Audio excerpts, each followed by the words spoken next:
My children and I went through parental alienation, and in 2014, after the separation from my wife, it sort of took an effect quickly in a pretty high conflict situation. Most affected was my oldest daughter. Within 2 or 3 months of the separation, was refusing access to spend time with me. Her younger brother and sister were going back and forth. And we were on a shared custody, 50-50 back and forth. We participated in a couple of reunification programs, and we didn't have success for some time. About 2 years after the separation and a lengthy trial, I was given permission to participate in the Family Bridges program. And with that program came a mandatory 90-day pause on access between the mother and my ex-wife and our 3 children. And with the assistance of professionals and a sort of a forced pause in the contact between the children and their mother, we were allowed to successfully enroll in, participate, and rebuild our relationship over the course of a lot of work and a lot of effort on behalf of the children. And I have been able to reform an incredible relationship, and it almost feels like we haven't lost a moment. And so now we're 7 years on from that. And Victoria is entering 4th year university, and her younger brother and sister are doing phenomenal as well. It was a almost entire separation for 2 years of contact between Victoria and me. It was hard for her because she was encouraged to be loyal to her mom, and with that loyalty meant that she couldn't participate in our family functions. She missed out on 2 years of experiences with our family, and not only with me, but with her grandparents and aunts and uncles and her siblings. The expert said that the children, those younger 2 children, were at risk of being alienated based on the behavior and what was happening with the mother. So they were able to go back and forth between the 2 homes. But in February of 2016, after the judge passed his decision down, their contact with their mother ended as well, so that we as a family could reform our relationships and sort of rebuild the trust and all of the normal behaviors and tendencies that families have. Our journey wasn't an immediate success overnight. In our situation, the children's mom didn't cooperate and didn't participate in the Family Bridges program in the aftercare that was required on her behalf. And so, unfortunately, what was supposed to be 90 days of no contact became many, many more months of no contact. And the professionals that were working with our family felt that the children were still at risk of being alienated. That went on much longer than anybody expected, which had pros and cons. I mean, the children and I were able to continue to foster very strong relationships, but they also missed their mother. And so they were conflicted, and it was hard for them to understand. So that situation went on for another couple of years, with the children not having any real contact with their mother. They were for complicated reasons, provided access to their mother for very short intervals, a few hours, a couple days a week, but they were not allowed to go into their mom's home or spend evenings or nights overnight with her. And so that precipitated more challenging behavior from my ex-wife, and she obviously grew frustrated with the situation, but through her own actions just continued the same challenging behavior, and that caused difficulty for Victoria. I mean, Victoria was drawn back into some of the same behaviors and some of the same alienating behaviors that precipitated the whole trial and the whole intervention of all of the experts that helped our family. And ultimately, after one particular incident and the necessity to go to the hospital and an emergency room, we had emergency court orders brought into place, and Victoria's access to her mom was terminated and in fact for all 3 children, their access to their mother was terminated because of the risky behavior that the mother was exhibiting and the lack of support for the children having a relationship with me. And that entered a long period where they didn't have access and see their mother. The relationships with Victoria and her 2 younger brothers and sisters went back to normal. It allowed Victoria to become a young girl, a young adult again, not burdened by having to maintain loyalty. And she was able to go, finish high school and think about what she wanted to do for her, for her dreams at university and athletics, and built healthy relationships with friends and boyfriends and family members who she hadn't had for a long time. It's an interesting time now. We've just in the last 8 weeks or less agreed that the children's mother would have contact with the children again. They've been introduced to phone calls and Zoom calls with their mom, and so far things are going really well. And she does anticipate coming back to the country and being with the children over the course of the summer, and so far things are running smoothly. So I'm encouraged by that, and hopeful that that'll be the case going forward. I think they have the maturity to know that there will be challenging days, and they'll probably have to define what those relationships look like and what they want them to look like, and recognizing that they've done the work.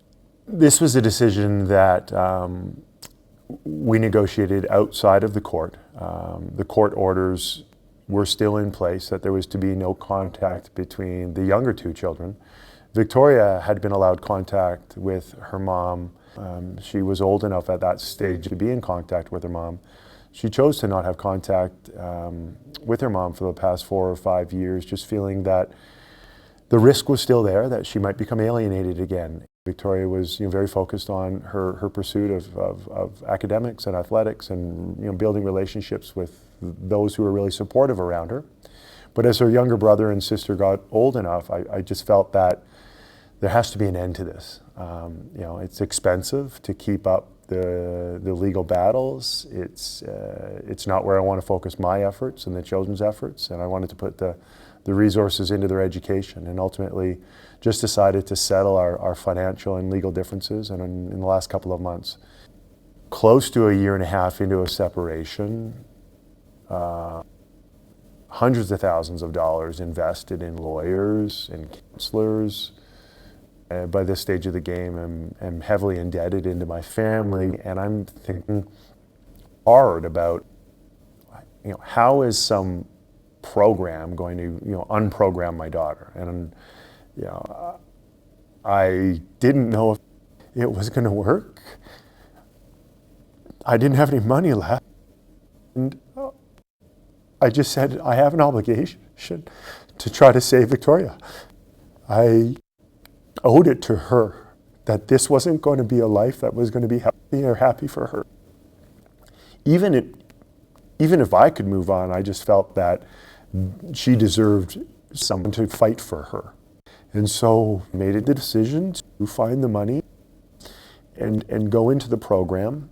I'm very fortunate that the judge took the time to hear from the experts and really carefully look at all of the evidence, and made a decision very quickly in favor of the children. Ultimately, it's there are no winners and losers here between the mothers and fathers, and so it was hard. I can't say that it was easy. Those first 4 or 5 days, a couple of days before going into the program, Victoria was not speaking with anybody. She was angry. We required the assistance of police officers to safely get away from the courthouse, to make sure that both children and the mother were cooperative, but that went smoothly. When we were given the time and space to remember the happy moments and rekindle the love and sort of just the genuine underpinnings of what brought us together as a family, we quickly reformed healthy relationships, and so it was tremendously successful. Without the full participation of the other parent, that 90 days goes on and on and on, and it did in our case. I don't know that there's a shorter path without the cooperation and a really level-headed approach from both parents. I don't know that there was an alternative for our family other than for me to have given up and to have walked away from the children, and that wasn't an option. In less than 2 years from the separation, we were into a lengthy trial. Our case, I'm told, moved relatively quickly.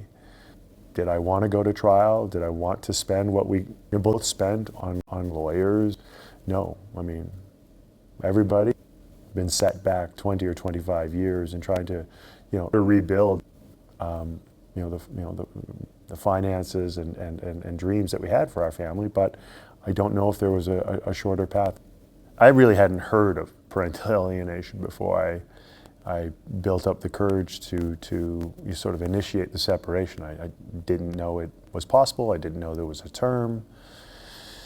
And when I started to learn about it, I almost felt that it was taboo for me to use the term parental alienation. I was told by people, be careful, right? I mean, don't jump to conclusions perhaps too soon. And so I really treaded carefully as I saw and witnessed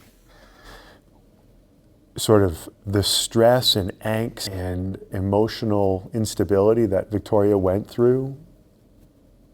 And it manifested itself in so many different ways. It became clear to me that it was a form of abuse.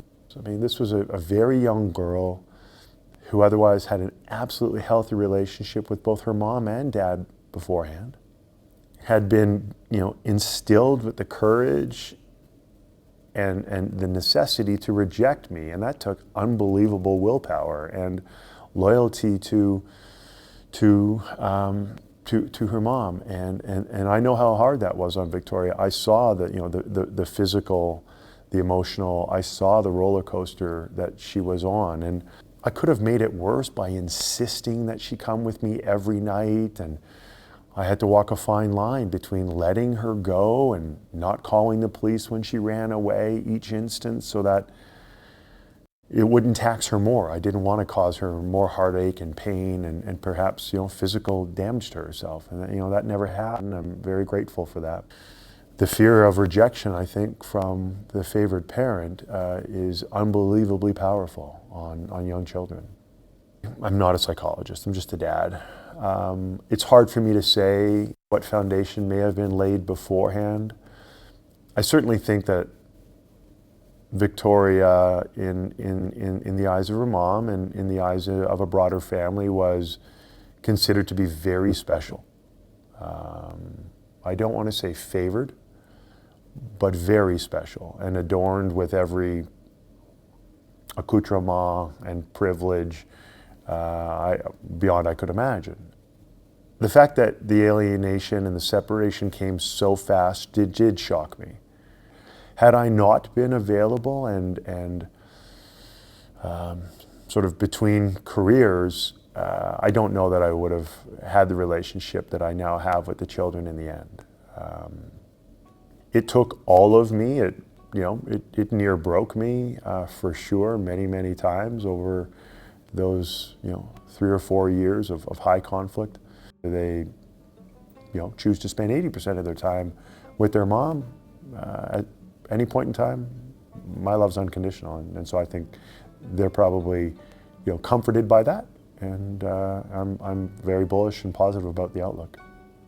I think they have the maturity and the understanding now, and they know that my support is unconditional, and I'll always be here.